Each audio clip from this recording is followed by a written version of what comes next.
Hello, and welcome to Live Above 3D. Today, I will let you in on how righteous you have to be for answered prayers. Imagine you are overworked.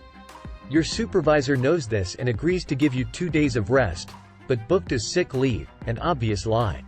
During those 2 days you find yourself praying for someone. Would that prayer be answered?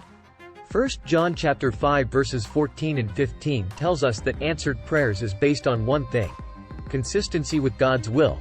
And I tell you, it's not what you think. In Luke chapter 8 from verse 26 to 39, the Bible records the following events to illustrate this point. One of the Elohim was walking on water.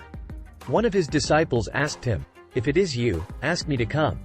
The Elohim answered, "Come."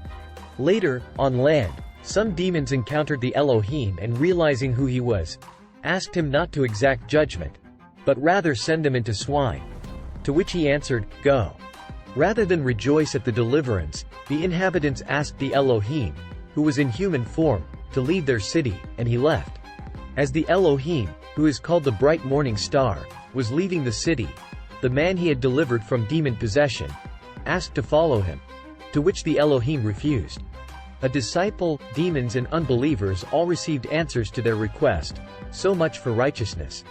How come the new convert's prayer was declined? Well, Jesus refused the request because he wanted the new convert to preach to his and surrounding cities. A wonderful reason to refuse the request. There will be that time that God does not answer prayers, but it will be for good. If you are sure a particular prayer has not been answered, simply ask God why. He gives wisdom liberally and does not hold back. We have shown that consistency with God's will, not how righteous we think we are, determines whether our prayers are answered. In fact, this is why non-Christians can pray to the Christian God and receive salvation.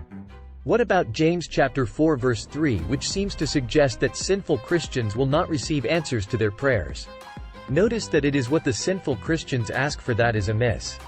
An example of a carnal request, that is, asking amiss, is asking God to give you a good wife when you, being carnal, would make a bad husband.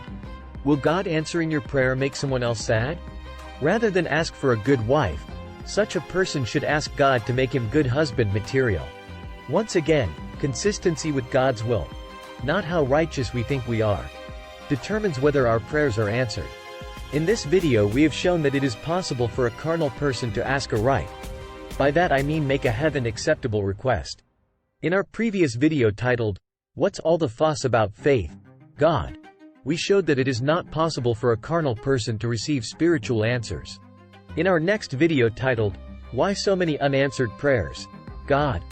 we will gather all the practical ways to get your prayers answered. Thanks for listening. Love us, hate us, like us, follow us, do it now.